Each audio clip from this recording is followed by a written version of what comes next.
Thirty-third degree knowledge of the Freemasons. Freemasonry traces its origins back to the medieval stonesman guilds of Europe. These guilds were responsible for constructing the grand cathedrals and castles of the time. They developed a system of secret signs and passwords to protect their trade secrets and ensure mutual recognition among members. Over time, as the demand for cathedral building waned, these operative masons began to accept non-working or speculative members, leading to the formation of modern Freemasonry in the early 18th century. Today, Freemasonry is a global fraternal organization that emphasizes moral and ethical development, personal growth, and community service. Members are taught principles of brotherly love, relief, and truth, and they engage in various charitable activities. The organization is structured around a series of degrees, each representing a step in moral and philosophical development. The foundational structure of Freemasonry consists of 3 primary degrees. First is the entered apprentice. This is the initial stage where a candidate is introduced to the basic principles of the fraternity. Second is the fellowcraft. This second degree delves deeper into the teachings of the organization, encouraging members to pursue knowledge and understanding. Third, and finally, is the Master Mason. Achieving this degree grants full membership and signifies a comprehensive understanding of Masonic teachings. Beyond these foundational degrees, Freemasonry offers additional paths for those interested in further exploration. One of the most prominent is the Scottish Rite, which expands upon the teachings of the initial degrees through a series of 33 degrees. This brings us to the 33rd degree. Known as the Inspector General Honorary, the 33rd degree is an honorary degree awarded to members who have demonstrated exceptional service to the fraternity or society at large. It is not a degree that one can actively pursue. Rather, it is conferred upon individuals who have shown outstanding dedication and contribution. The selection process is rigorous, and only a select few are chosen to receive this honor. The rituals and teachings associated with the 33rd degree are closely guarded, leading to much speculation about the nature of the knowledge imparted at this level. At the heart of Masonic secrecy lies symbolic knowledge encoded in rituals and architectural symbolism. The all-seeing eye within the pyramid, later adopted for the Great Seal of the United States, represents the divine watchfulness over human affairs. The checkered floor symbolizes life's dualities, while the compass and square embody the balance between spiritual and material realms. Some argue that these symbols preserve ancient wisdom from mystery schools like the Eleusinian Mysteries, which were a series of secret ancient Greek religious rituals, or traditions of the Knights Templar, with the 33rd degree allegedly guarding the ultimate synthesis of these teachings. Throughout its history, Freemasonry has been the subject of numerous conspiracy theories and allegations of harboring hidden agendas or secret knowledge. Alchemical symbolism permeates high-degree rituals, particularly in the Scottish Rite's focus on personal transformation. Some say that these ideas preserve operational alchemical secrets, not merely psychological metaphors, but actual formula for spiritual transmutation guarded since the Renaissance. It's worth noting that Freemasonry is not a religion, and it doesn't purport to promote any particular religious or political beliefs. Instead, it requires that its members hold a belief in a supreme being, referred to as the Great Architect of the Universe. This inclusive approach claims to allow individuals of various religious backgrounds to come together in pursuit of common goals. Many theories surrounding the Freemasons involve the Masonic Vault, a legendary repository said to contain lost scrolls from Solomon's Temple, referred to in the Bible as the holiest site in ancient Israel. These scrolls are said to contain metaphysical, magical, and alchemical manuscripts. The influence of Freemasonry on the founding of the United States is also a subject of considerable historical interest. Several founding fathers were actually Freemasons, and their association with the fraternity has led to discussions about the extent to which Masonic principles may have shaped the nation's foundational documents. Notably, George Washington, the nation's first president, was an active Freemason and even participated in Masonic rituals during his presidency. Benjamin Franklin was another prominent figure who was deeply involved in Freemasonry. He served as the Grand Master of the Pennsylvania Masonic Lodge and was instrumental in fostering Enlightenment ideals that paralleled Masonic principles. Additionally, John Hancock, known for his prominent signature on the Declaration of Independence, was also a Freemason, as was John Marshall, the fourth Chief Justice of the United States, who played a significant role in shaping the Supreme Court's authority. Another theory suggests that the layout of Washington, D.C. was deliberately designed with Masonic symbolism. Proponents argue that the city's streets and monuments align in patterns that reflect Masonic principles, implying a hidden influence in the nation's capital's planning. The prevalence of Freemasons among the nation's early leaders also led to political backlash. In the 1820s, the Anti-Masonic Party emerged as America's first third party, driven by the belief that an elite group of Freemasons was secretly controlling the U.S. government. This movement was fueled by suspicions of Masonic secrecy and their perceived undue influence in political affairs. Furthermore, some conspiracy theories allege that Freemasonry is part of a broader agenda to establish a new world order, aiming for global control through a unified government. These theories often cite the involvement of prominent Freemasons in the nation's founding as evidence of long-term strategic planning towards this goal. These theories suggest that within the uppermost ranks of the fraternity lies access to forbidden knowledge and occult practices intended to manipulate world events and consolidate power. Central to these claims is the belief that Freemasons, particularly those who have attained the 33rd degree in the Scottish Rite, possess esoteric wisdom concealed from both the public and lower degree members. This hidden knowledge purportedly encompasses ancient mysteries, occult sciences, and insights into controlling societal structures.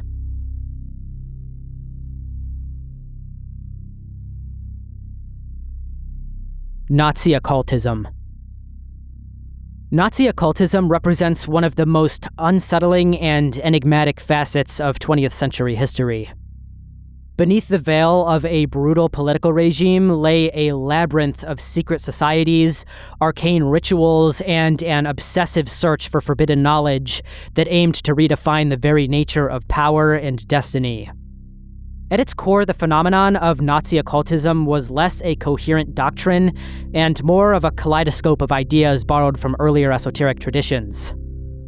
Ariosophy, German paganism, and even pseudo-Christian mysticism, which were reinterpreted to serve a racially charged authoritarian agenda. Disturbingly, many in the Nazi hierarchy saw in occult practices not only a source of spiritual empowerment, but also a means to justify atrocities and to claim a predestined role as the heirs of a mythical Aryan past. The seeds of Nazi occultism were planted within the early 20th century movement of Ariosophy, which translates to wisdom of the Aryans. Pioneered by figures like Guido von List and later expanded by Jörg Lanz von Liebenfels, Ariosophy used a distorted understanding of ancient German traditions with a racist ideology that praised a pure Aryan lineage. List's reinterpretation of runic symbolism and his claims about mystical Aryan roots lent an air of ancient legitimacy to the emerging Volkisch movement. These ideas, infused with apocalyptic imagery and a fervent belief in the cyclical nature of history, resonated deeply with a society reeling from defeat in World War I and economic despair. For many, the promise of reclaiming an imagined lost golden age through secret knowledge provided not only solace, but also a dangerous ideological blueprint for a new order. Integral to this web of esoteric thought was the Thule Society, an organization that emerged in post-World War I Munich and claimed to possess the keys to the ancient wisdom of the North. Although its direct influence on Nazi policy remains a subject of debate, the Thule Society's blend of nationalism, occult rituals, and anti-Semitic conspiracy theories undeniably contributed to the environment from which the Nazi Party would later emerge. Members of this society sought to reclaim a lost heritage by embracing rituals that were simultaneously political, religious, and occult. Within the Nazi hierarchy, figures such as Heinrich Himmler and his personal occult advisor, Karl Maria Willigut, exemplified the regime's deep fascination with hidden wisdom and arcane practices.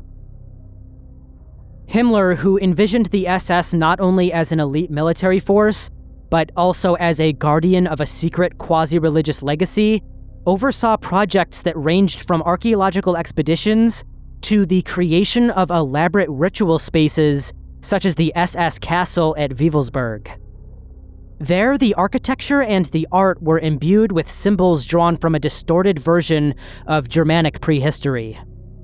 Rituals conducted in these spaces were intended to harness an almost supernatural power, a promise of invincibility and divine sanction that justified both extreme cruelty and the relentless pursuit of a racial utopia.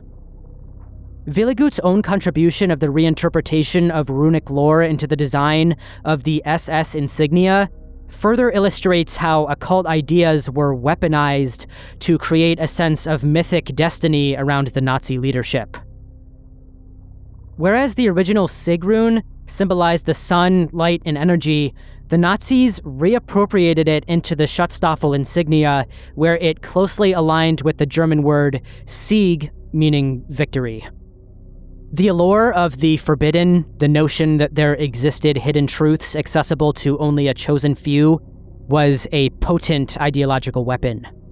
It offered a rationale for the extreme measures taken by the regime, measures that were often discussed in the language of purification and renewal, promising that by eliminating the impurities of modern society, a transcendent, even mystical order could be restored. For a regime intent on rewriting history, this was a particularly seductive proposition. It provided a metaphysical justification for the extremes of violence and repression, as well as a mythic narrative that obscured the brutal realities of its actions.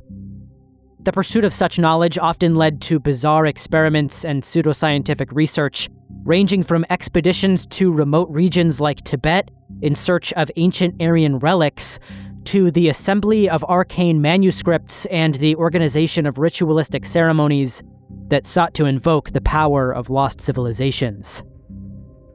High-ranking officials and occult enthusiasts within the SS, notably Heinrich Himmler and his inner circle, commissioned expeditions to locate the Holy Grail, the Ark of the Covenant, and other legendary objects such as the Spear of Destiny.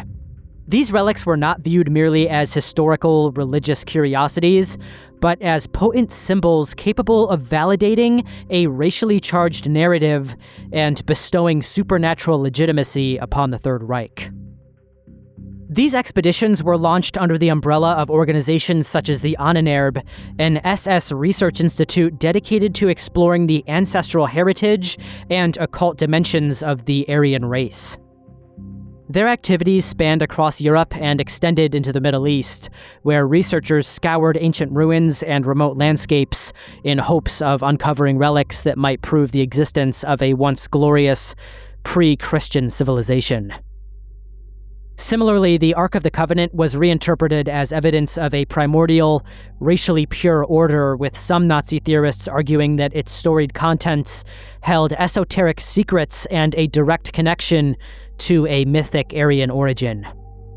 Alongside these, the legendary Spear of Destiny, supposedly the very weapon that pierced Christ's side, became another focal point of occult research, with its recovery seen as a way to harness a unique source of power. These expeditions and experiments were conducted using a blend of pseudo-archaeology, mysticism, and selective historical reinterpretation, all aimed at constructing a narrative where the Nazi vision of racial destiny was divinely sanctioned and eternally ordained. The idea that these events were the inevitable unfolding of a hidden cosmic plan in favor of the supposedly superior Aryan race lent an aura of inevitability to the Nazi atrocities, rendering them part of a twisted predestination. This fatalistic perspective not only dehumanized the victims, but also allowed perpetrators to view their actions as a necessary sacrifice for the fulfillment of a higher destiny. A destiny that promised a rebirth of a mythical, pure race. In this framework, murder and genocide were not aberrations, but integral components of an esoteric ritual designed to purge the world of degeneracy and to herald the advent of a new, transcendent era. This bizarre facet of history is a reminder of the dangers of mixing mysticism and religion with a totalitarian ideology. We have seen this time and time again throughout history, and shockingly even today in places like North Korea.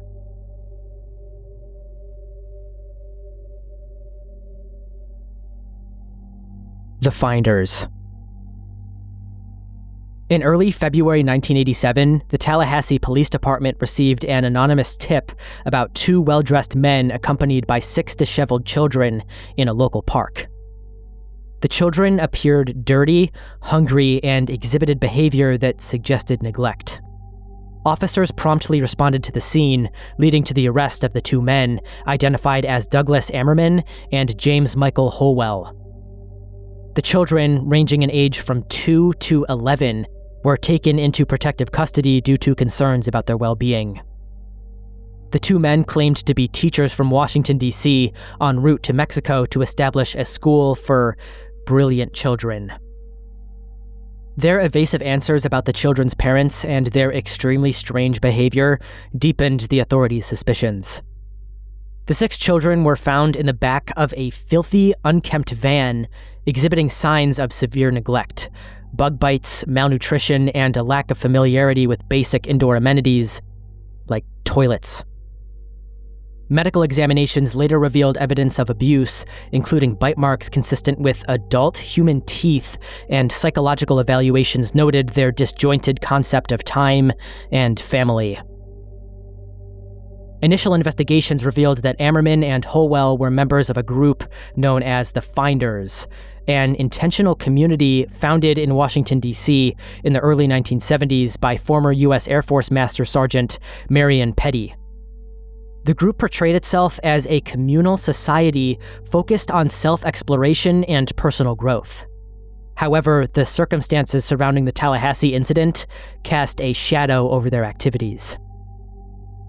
Interviews with the 2 oldest children, referred to as Mary and Max, provided further insight into their living conditions. They described being raised on a farm in Virginia owned by Petty, where they were often left unsupervised. They described how children were weaned from their mothers and lived outside in watermelon fields. They each recounted sleeping outdoors, even in adverse weather conditions, and having limited interaction with adults. They referred to Abramelin and Holwell as their teachers who taught them to read and engaged in various activities with them.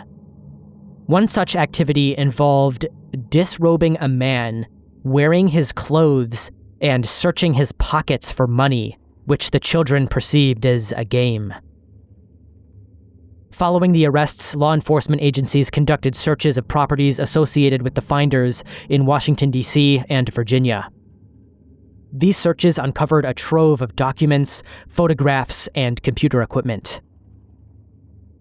Some of the materials reportedly depicted children involved in what appeared to be cult rituals. Officials from the U.S. Customs Service noted that the seized items included photographs showing children participating in bloodletting ceremonies with animals and one photograph of a child in chains. Additionally, investigators found detailed instructions on obtaining children for unspecified purposes, including methods such as purchasing, trading, and kidnapping. Shockingly and disturbingly, all of these records mysteriously vanished after the initial investigation. At a farm in Virginia linked to the finders, agents discovered cages on the premises. Witnesses suggested that these cages were used to confine children, further intensifying suspicions of child abuse and exploitation. The combination of photographic evidence, witness testimonies, and the physical environment painted a disturbing picture of the group's activities. As the investigation progressed, it took an unexpected turn. And here's where it ties into the forbidden knowledge. The U.S. Customs Service, which had been involved due to the potential international aspects of the case, received directives to cease further inquiries. Reports indicate that the Central Intelligence Agency intervened, claiming that the finders was a front for a domestic training operation. This revelation obviously led to speculation about the group's true purpose and its connections to the CIA. Despite the disturbing evidence and initial allegations, the case against the finders began to unravel. The CIA's new involvement and the subsequent classification of certain documents led to accusations of a cover-up. Critics argued that the agency's intervention hindered a thorough investigation into potential child abuse. Despite these alarming findings, charges against Abramelin and Holwell were dropped 6 weeks later. The mothers of all the children who were located by the authorities were able to reclaim them, and federal investigators concluded that no criminal activity had occurred. This abrupt resolution obviously fueled speculation. In 1993, Skip Clements, a private investigator, obtained a police report stating that the case had been classified as a, quote, CIA internal matter, further flaring cover-up allegations.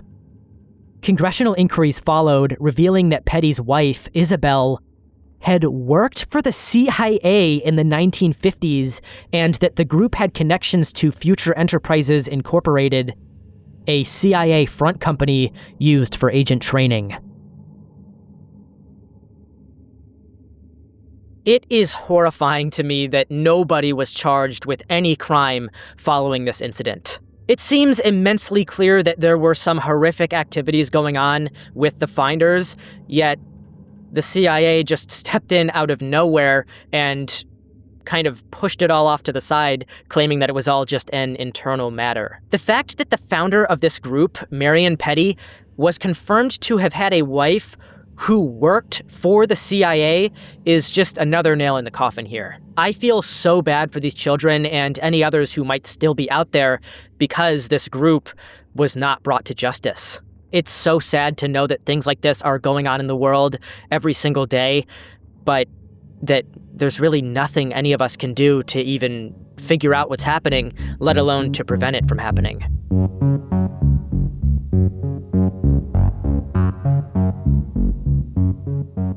The Temple of the Black Light.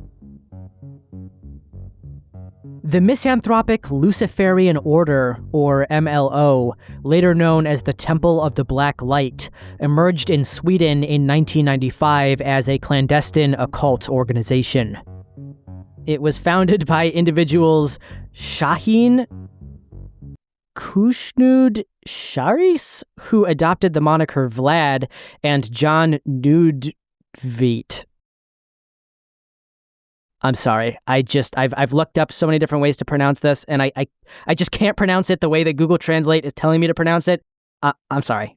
I'm sorry. John was the frontman of the black metal band Dissection, and the group delved into esoteric and profoundly dark spiritual practices. Central to the MLO's doctrine was a belief system they termed Chaosophy, or Chaos Gnostic Satanism. This ideology posited that the material universe, crafted by a malevolent deity referred to as Yahweh, was a prison for the soul. They revered chaos as an infinite, pan-dimensional realm of possibilities, contrasting it with the finite, deceptive nature of the cosmos. Their ultimate aspiration was to dismantle this cosmic order, facilitating a return to the primordial chaos through arcane rituals and esoteric knowledge.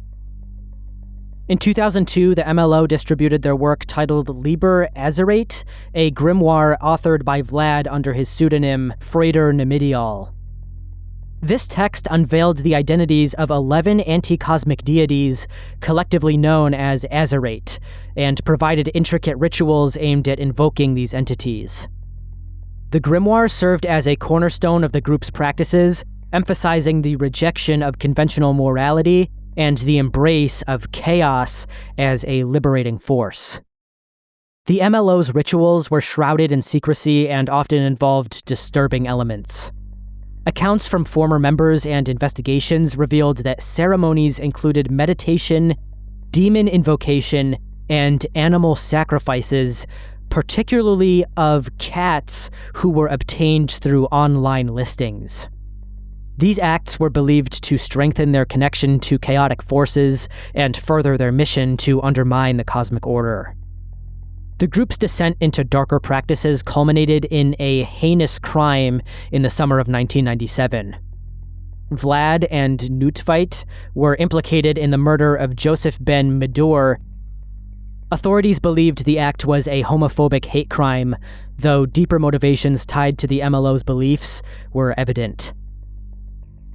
Upon their arrest, police discovered satanic altars in their residences, along with an aged human skull in Vlad's possession, leading to additional charges. Specific details regarding how he acquired the skull have not been publicly disclosed. Interrogations unveiled even more sinister plans within the MLO. Discussions of human sacrifices and a potential mass suicide had taken place, with lists of prospective victims that alarmingly included former members and associates. These revelations caused several members to distance themselves from the organization, fearing for their safety and moral integrity. Following their convictions, both Vlad and Nutvite were incarcerated. Upon completing their sentences and being released, they resumed their activities. In 2006, the band Dissection released the album Rain Chaos, with lyrics deeply rooted in the teachings of Liber Azerate and the MLO's doctrines. Tragically, later that year, Nutvite was found dead in an apparent surrounded by candles and a copy of the Satanic Bible, symbolizing his unwavering commitment to his beliefs.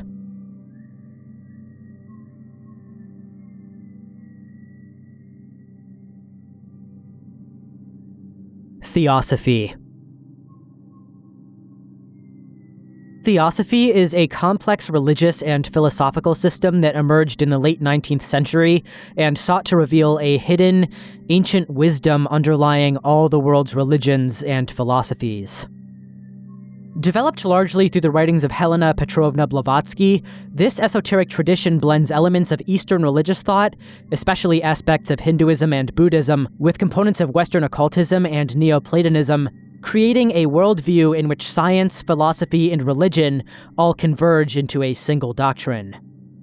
Central to theosophical thought is the idea that the visible universe is merely a manifestation or reflection of an underlying, unchangeable divine principle. This principle, sometimes described as an absolute or divine wisdom, transcends ordinary human comprehension and is seen as the source of all life. According to Theosophy, everything in the cosmos, from the smallest particle to the most expansive galaxies, is interconnected through this single, ineffable reality. Theosophists assert that the evolution of the universe is governed by a series of emanations from this divine principle, creating multiple levels or planes of existence that range from the most material to the most spiritual. Within this idea, human beings are not seen as isolated entities, but rather smaller pieces tied to the larger cosmos, each undergoing a process of spiritual evolution through cycles of reincarnation and the law of karma. At the heart of theosophical cosmology is the belief in reincarnation and the cyclical nature of existence. Human life is seen as a continuous journey of spiritual advancement, where each incarnation offers the opportunity to learn, grow, and ultimately achieve liberation from the cycle of birth and death. The process of reincarnation is intimately linked with the law of karma, a moral principle stating that every action produces an effect of similar nature, ensuring that justice prevails on a cosmic scale. These ideas serve as a call to ethical living, urging individuals to cultivate compassion, selflessness, and inner wisdom in their daily lives. Another pivotal element in Theosophy is its assertion that ancient wisdom has been transmitted down through the ages by spiritually advanced beings. Blavatsky claimed that a group of masters have guarded esoteric knowledge for millennia and have intervened at crucial junctures in human history to reintroduce this forgotten wisdom. They are credited with inspiring the great religions and philosophical systems of both the East and West, and their teachings are said to form the foundation upon which modern theosophy is built. Blavatsky's theory of the origin of the universe, detailed in her work The Secret Doctrine, rests on three foundational principles. First, an eternal, indivisible absolute transcends all perceived existence, serving as the source of all phenomena. Second, the universe operates cyclically, undergoing periods of manifestation or outbreathing and dissolution or inbreathing. Third, every soul journeys through these cycles via reincarnation, evolving through countless lifetimes towards ultimate self-realization. The law of correspondences, found in Hermeticism's maxim, as above, so below, further underpinned theosophical thought, suggesting that macrocosmic and microcosmic realities mirror one another, with every individual containing a connection to, and potential access to, higher levels of consciousness. Theosophy claims to be not merely a religion, philosophy, or science, but all three simultaneously. Blavatsky and her followers maintained that the esoteric teachings of Theosophy offer a comprehensive explanation of the universe that integrates scientific inquiry with spiritual intuition. Theosophy attempts to reconcile the insights of modern science with the ancient wisdom found in Eastern and Western mystical traditions, presenting itself as a radical alternative to both materialistic science and organized religion. Theosophy places great emphasis on the practical transformation of the individual. The pursuit of self-knowledge and inner development is seen as the highest purpose in human life. In what might seem to be sort of a hard concept to grasp when compared to other modern religions, Theosophists don't try to characterize or personify this absolute, which others might call God. Instead, they believe that at the core of the universe is an omnipresent, eternal, boundless, and immutable principle on which all speculation is impossible, as it transcends human conception and could never be adequately expressed through words, or perhaps even through human thought in its full capacity. Instead of personifying it as a deity, Theosophy views all manifestations in the universe as expressions of this single divine essence. This perspective emphasizes the unity of all life, suggesting that everything in the universe is interconnected and that all forms of life are branches stemming from this central absolute. Lately, I've been sort of enthusiastically curious about exploring different cosmological philosophies like this one. I do find this core idea of all of us just being parts of a universal whole to be very fascinating and kind of comforting. To me, it honestly feels very close to the truth. I also really enjoy the idea of not personifying God and instead having it be just an ambiguous idea, because honestly, if something like that really does exist, it's not really going to be easy to comprehend as a human. Even if you want to look at it in the context of Christianity or other religions, God is such a massive, monumental concept that we probably personify it just to make it easier to understand as a human.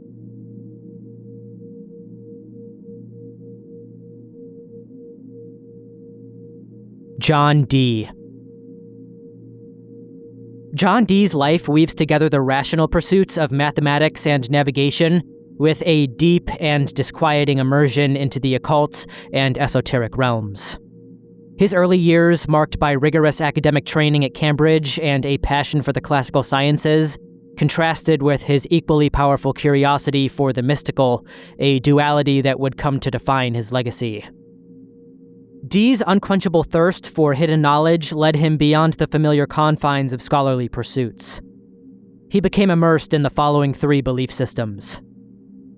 First was Hermeticism, which we discussed in part 1 of the Iceberg, an esoteric tradition rooted in ancient Egyptian and Greek wisdom, focusing on spiritual transformation through practices such as alchemy, emphasizing the unity of all things, and dualistic connection between the earthly and heavenly. Next was Neoplatonism, a philosophical system that emerged in the 3rd century AD based on Plato's ideas. It posits a hierarchical structure of reality, all pouring out from the One, a godlike source. Neoplatonists seek to ascend through levels of existence via moral virtue and intellectual contemplation, ultimately aiming for mystical union with the divine. Finally, John Dee was also affiliated with Kabbalah, a form of Jewish mysticism that explores the nature of God and the universe. It involves the study of sacred texts, particularly the Zohar, to uncover hidden meanings and achieve intimacy with the divine. Kabbalistic practices include meditation, prayer, and the exploration of esoteric knowledge, with the goal of understanding the relationship between the Creator and creation. John Dee believed that numbers held the secrets to creation itself. His writings, such as the treatise Monis Hieroglyphica, studied mathematics in an attempt to articulate a universal language that would bridge the gap between the earthly and the divine. In his work, Dee expounded a symbolic system that aimed to express the mystical unity underlying all existence. Dee's later years were dominated by what he termed spiritual conferences or actions, in which he sought to communicate with angelic beings. His partnership with Edward Kelly marked a turning point in his life. Kelly, a scryer, or someone who used crystal balls, obsidian mirrors, and various other reflective surfaces to either predict the future or interact with spiritual beings, reportedly opened a portal to an otherworldly dimension. Through Kelly, angels purportedly dictated a series of mystical texts, some of which were apparently composed in a previously unknown language known as Enochian. Dee's journals also refer to this language as, quote, celestial speech, first language of God Christ, holy language, or language of angels. According to Dee's recordings of his conversations with the angels, the language was used by Adam in paradise to name the things on earth. It received its name from Enoch, which Dee claimed was the last human to know the language before himself and Kelly, who lived prior to Noah's flood. It was also purportedly the tongue collectively used by all humans before the biblical story of the Tower of Babel caused God to separate humanity into different cultures, each with their own languages. The notion that divine revelations could be transmitted in a language unknown to man both captivated and horrified his contemporaries, casting a long shadow over Dee's reputation. Dee's angelic dialogues, meticulously recorded in his diaries, reveal an intricate system in which the spiritual and material worlds were thought to be in constant interaction. He believed that through these communications, he could unlock the secrets of nature and, ultimately, the divine order.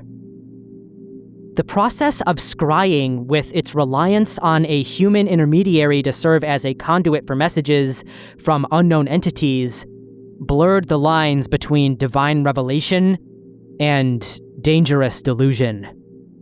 Despite mounting evidence of the duo's potential for self-delusion and even shared madness, Dee maintained an unwavering faith in the reality of these encounters. Kelly would end up convincing Dee that their connection to the divine had the potential for widespread influence, and that it was necessary to market their alchemical abilities. However, this would backfire, further straining the pair's credibility. Kelly would claim to have developed a red solution that he proposed could transmute base metals into gold, staging demonstrations for nobles. These displays often ended in suspicion, with critics alleging sleight of hand. Dee, meanwhile, grew disillusioned, realizing Kelly's obsession with wealth and status had overshadowed their spiritual mission. Dee and Kelly would part ways in 1589, with Kelly continuing his alchemical fraud in Bohemia, claiming to manufacture gold for Emperor Rudolph. When his failures mounted, he was imprisoned and died while attempting to escape, possibly by leaping from a tower. Dee's occult activities gradually eroded his standing among intellectuals and powerful individuals. The same qualities that made him a genius in the eyes of some, his ability to combine scientific inquiry with metaphysical speculation, also made him a target for suspicion and ridicule. His vast personal library, once the pride of his era and a repository of the deepest mysteries of the natural and supernatural worlds, were eventually deliberately destroyed by his opposers. During a prolonged absence from England, his home was vandalized and his collection of manuscripts were scattered. In his later years, as the culture of his time's passion for the occult began to wane, Dee found himself increasingly isolated. His repeated attempts to secure funding for his experiments or to restore his fortunes were usually met with outright hostility or with indifference. He would end up dying in poverty, with his once great library being dispersed. His final resting place was lost to history, his reputation was tarnished, and his life's work was dismissed as madness.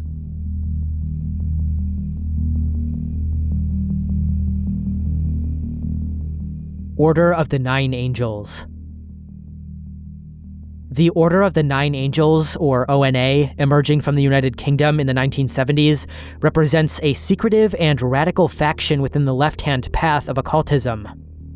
Its doctrine is a fusion of esoteric mysticism, Satanism, and neo-Nazi ideology, positioning it as one of the most controversial and disturbing entities in modern occult movements.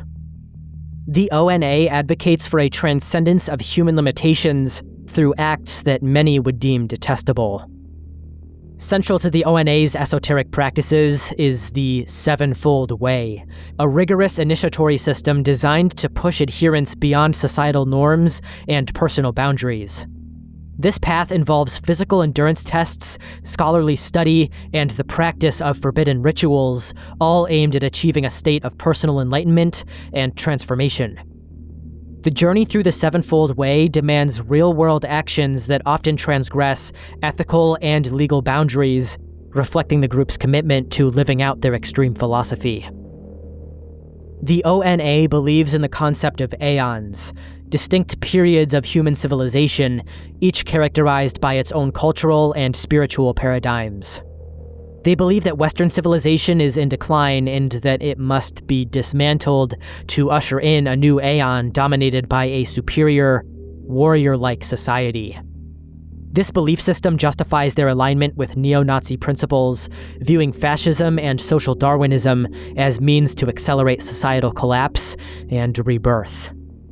A particularly disturbing aspect of the ONA is its endorsement of human sacrifice, referred to as culling. They argue that such acts serve as a form of natural selection, removing those deemed inferior and thus strengthening the human species. Members don't simply practice this idea in theory either. There have been instances where individuals influenced by the ONA have committed heinous crimes in favor of fulfilling the group's sinister mandate. The ONA's influence extends into various subcultures, including certain factions of the black metal music scene and extreme political groups. Their literature, often disseminated through underground channels, has inspired a network of clandestine cells and lone actors who embrace their violent and nihilistic worldview. This decentralized structure makes the ONA particularly insidious, as it allows their ideology to permeate diverse groups without a centralized authority, making it challenging to monitor or contain their influence. In recent years, the ONA has garnered attention for its connections to various criminal activities and terrorist plots. For instance, in 2020, former U.S. Army Private Ethan Melzer was sentenced to 45 years in prison for plotting to attack his own unit. He was influenced by the teachings of the Order of Nine Angels.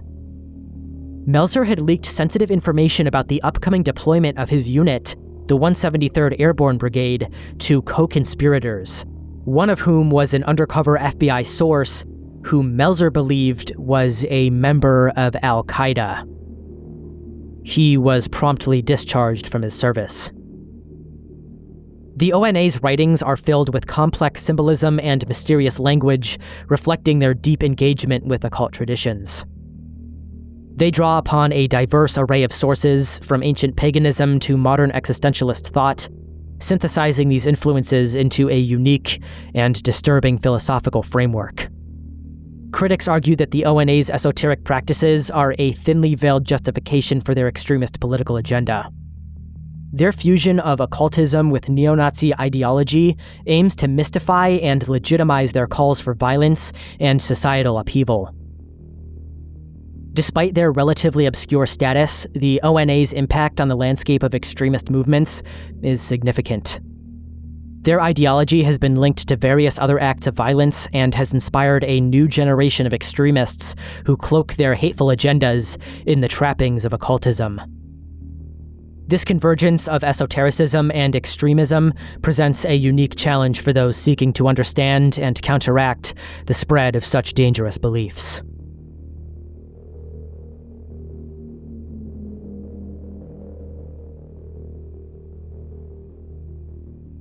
Chöd. Chöd, a Tibetan term meaning cutting through, is a profound and esoteric practice within Tibetan Buddhism, traditionally attributed to the 11th century female yogini Machik Lepdrone. This ritualistic meditation is designed to sever the practitioner's attachment to the self, confronting and transcending deep-seated fears and ego clinging. While its ultimate aim is spiritual liberation, the methods employed are deeply unsettling and challenge the practitioner's psyche in profound ways. Central to Chöd is the visualization of offering one's own body as a sacrificial feast to various entities, including deities, demons, and spirits. In this meditative process, practitioners imagine their body being dismembered and transformed into an elaborate, luxurious banquet, which is then presented to these beings. This act of self-offering is an intense exercise aimed at dismantling the practitioner's attachment to their physical form and ego. By confronting the primal fear of death and dismemberment, the practitioner endeavors to transcend the illusion of self and attain a direct realization of emptiness.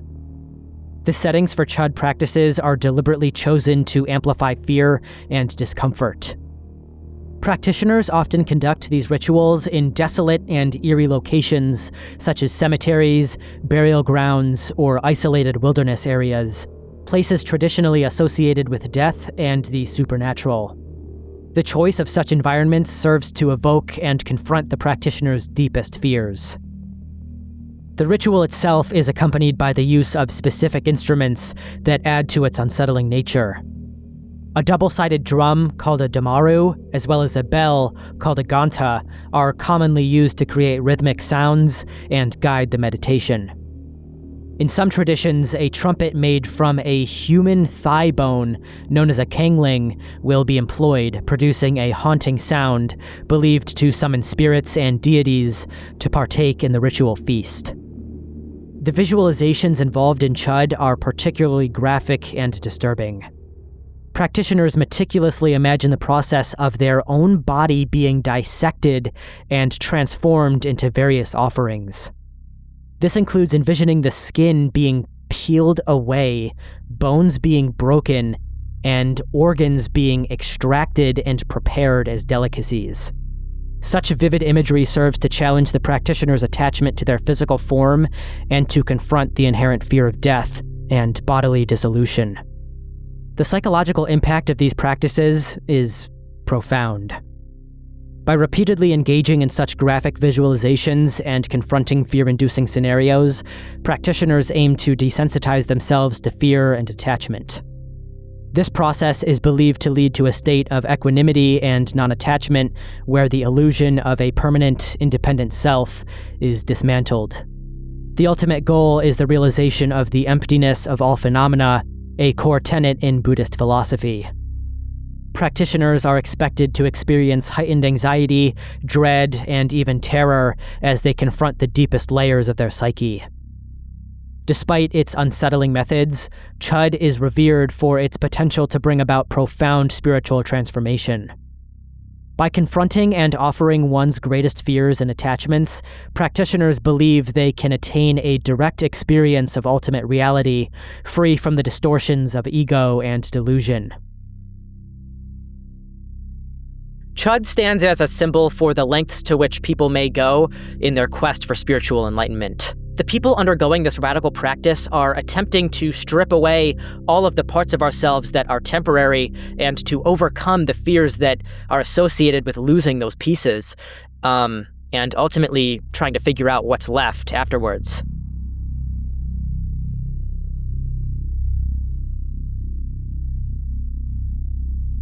The Akashic Records. The Akashic Records are referred to as a cosmic compendium of all universal thoughts, events, words, emotions, and intentions.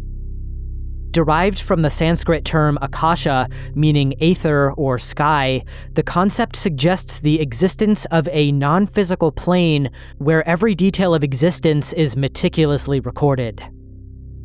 The idea of the Akashic Records gained prominence through the works of Helena Blavatsky, the central figure in Theosophy who we discussed earlier.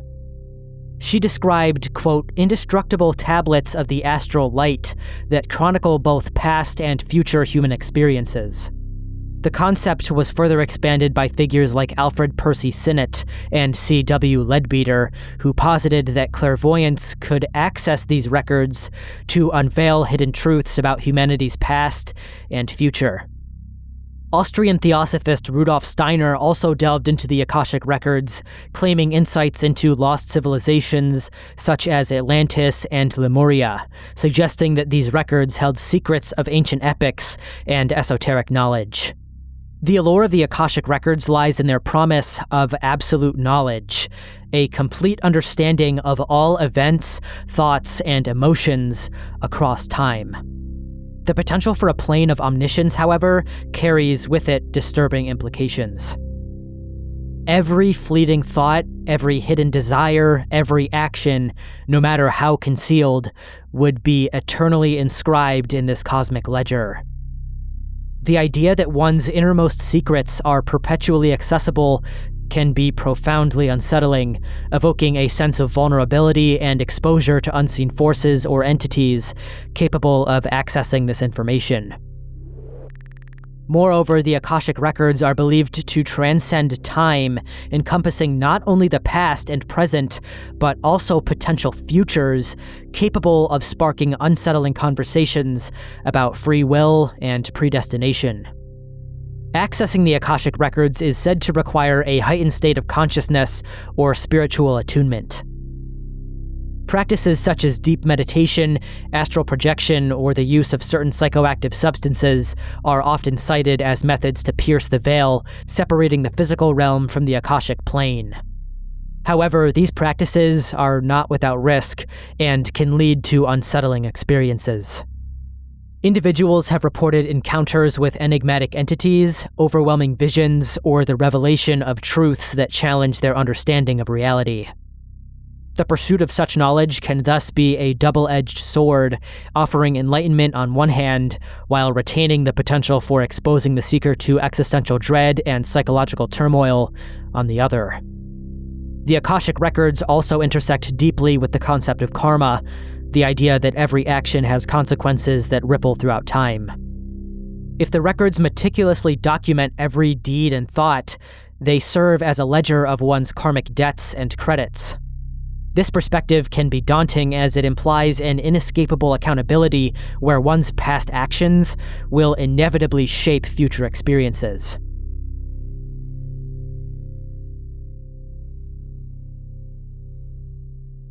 The Book of Abramelin. The Book of Abramelin, a 15th century grimoire attributed to Abraham of Worms, a Jewish scholar from Germany, is a profound work in the realm of esotericism.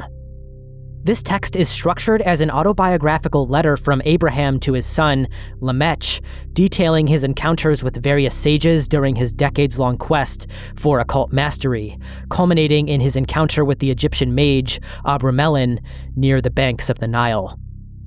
What follows this meeting is not merely a transfer of knowledge, but a spiritual crucible, a system of magic requiring such extreme devotion that few dare to attempt it. And even fewer still will emerge unchanged. At its core lies the Abramelin operation, a 6 to 18-month ritual designed to forge communion with one's holy guardian angel. The process demands absolute celibacy, abstinence from nearly all forms of indulgence, and daily prayers performed with military precision at dawn and dusk, all while sequestered in a specially prepared chamber, free from worldly distractions. Failure to maintain this grueling regimen risks not just personal ruin, but spiritual catastrophe as the operator becomes vulnerable to forces from the underworld drawn to the ritual's potent energies. Abramelin's teachings unfold through a series of increasingly complex operations, beginning with the purification of body and soul, before progressing to the evocation and binding of demonic entities. Abraham recounts how Abramelin forced him to abandon his false dogmas or self-held truths and redistribute his wealth to the poor before imparting the sacred manuscripts. This was to serve as a test of humility that becomes the first barrier against unworthy practitioners. This is followed by a period dedicated to fervent prayer and invocation, seeking the manifestation of the holy guardian angel. Upon successful communion with the angel, the practitioner is believed to gain profound spiritual insights and the authority to command various spiritual entities. The text provides detailed instructions on crafting magical talismans and squares, each associated with specific powers, such as invisibility, flight, or the discovery of hidden treasures. Practitioners risk severe psychological and spiritual consequences if they undertake the operation without adequate preparation or fail to adhere to its rigorous protocols. The text itself warns of these potential dangers, including encounters with malevolent forces and the possibility of spiritual obsession or madness. The operation's demand for prolonged isolation and discipline can lead to profound psychological strain, testing the limits of the practitioner's endurance and sanity. The operation's completion is said to grant the magician authority over 12 demonic kings and their legions, including the infamous Asmodeus and Astaroth. These entities are depicted as God's unwilling servants, bound to obey those who master the ritual's intricate protocols. The magician must navigate the underworld hierarchy with exacting care, issuing commands through conversational tones rather than aggressive demands, a deceptive calm required to avoid sparking rebellion among these captive spirits. Central to the operation's efficacy are the magic word squares, which are grids of Hebrew letters encoding occult forces through Jewish mystical symbolism. These squares are allegedly capable of warping reality, enabling invisibility, transmuting matter, or compelling spirits to sing for the operator's amusement. The text warns that squares intended for malicious ends corrupt the user's connection to the divine, inviting retribution through the very demons they sought to control. Equally harrowing are the accounts of spiritual warfare faced during the operation's climax. As the magician approaches union with their holy guardian angel, the text describes escalating assaults by Jewish mystical entities, shadowy forces seeking to derail the process through nightmares, physical illness, and psychological manipulation. Those who persevere allegedly gain the ability to command these same entities, though the text remains ominously silent on how many operators succumb to madness or become puppets of the forces they sought to master. In a more logical light, the accounts of those who have attempted the operation suggest that its effects don't need to extend into the supernatural for them to become immensely destructive in a person's life. Those who have historically embarked on the challenge have emerged displaying radical personality changes, with many developing messiah complexes or dissociative disorders, a byproduct of prolonged sensory deprivation and the ritual's ego-dissolving intentions.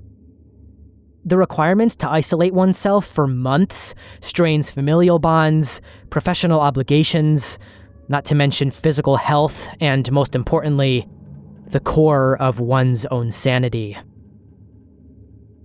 This idea of one's holy guardian angel is described in the book not as the comforting concept of a spirit guide, as are discussed in modern times, but as a stern overseer enforcing strict compliance with divine will and fate.